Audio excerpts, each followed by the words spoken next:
I got these fresh eyes. Never seen you before like this. My God, you're beautiful. Assalamualaikum warahmatullahi wabarakatuh. Perkenalkan, nama saya Ilman Ramadan dengan NIM 1906123 dari Prodi Pendidikan Bahasa dan Sastra Indonesia. Mata kuliah pengantar psikolinguistik dengan dosen pengampu Dr. Handa Ermawati Arif MPD. Baik, pada kesempatan kali ini saya akan menjelaskan materi mengenai konsep gangguan berbahasa. Pada dasarnya, konsep gangguan berbahasa berarti bagaimana terdapat kendala pada kemampuan berbahasa seseorang ketika hendak berkomunikasi dengan orang lain yang disebabkan oleh beberapa faktor. Biasanya, gangguan berbahasa terjadi karena ada rasanya ketidakpercayaan terhadap diri sendiri ketika berbicara di depan orang banyak maupun lawan bicaranya cuma satu orang saja.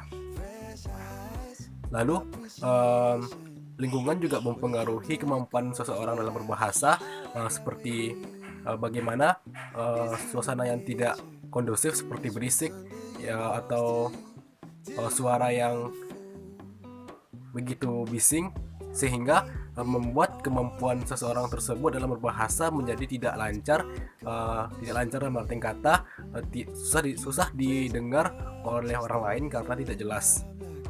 Lalu gangguan berbahasa juga sering dipengaruhi oleh penyakit yang mengganggu seseorang dalam berbahasa. Hal itu mempersulit seseorang dalam berbahasa dan mengakibatkan ketidaklancaran dalam berbahasa. Lalu bukan berarti gangguan berbahasa tidak bisa diatasi dengan baik. Tentunya bisa, namun bukan satu hal yang mudah untuk menyembuhkan atau mengatasi gangguan berbahasa pada seseorang.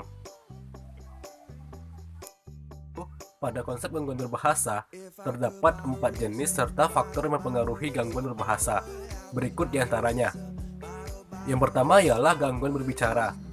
Gangguan berbicara berarti suatu kendala yang dialami oleh manusia yang disebabkan oleh faktor internal di dalam diri manusia tersebut yang mengakibatkan kemampuan berbicaranya tidak fasih seperti sebelumnya.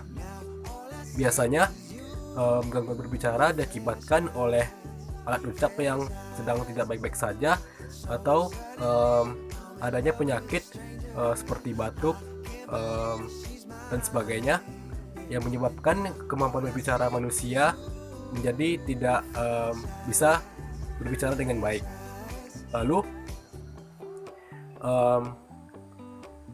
bagaimana otak kiri dan otak kanan juga mempengaruhi kemampuan berbicara seseorang.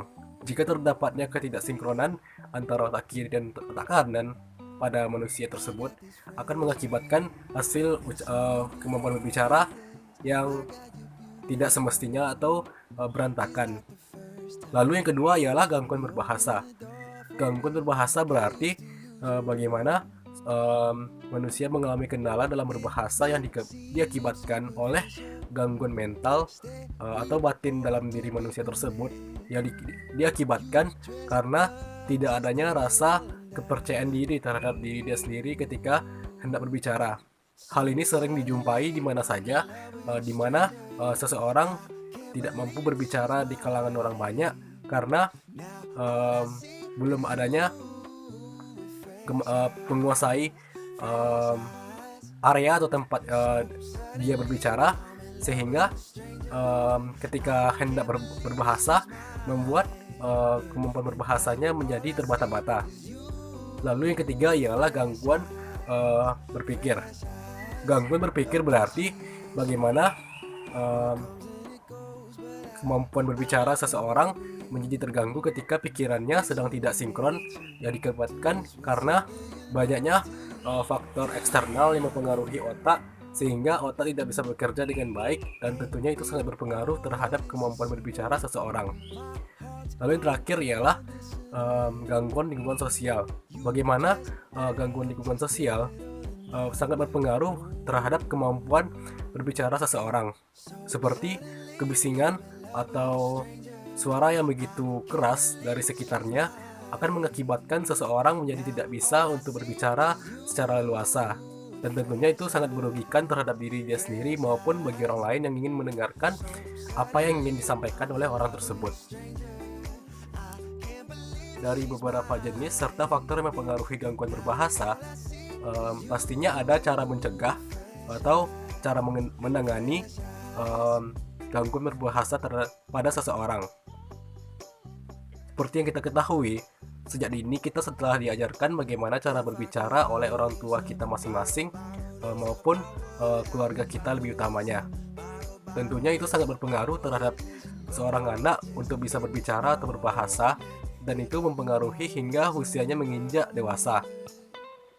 Dan itu perlu ditekankan bahwa pentingnya diajarkan atau diberikan stimulasi kepada anak sejak dini bahwa pentingnya berbicara atau kemampuan berbahasa supaya bisa kedepannya bisa berbicara lebih baik lagi atau lancar ketika hendak berbicara kepada orang lain maupun di depan orang banyak.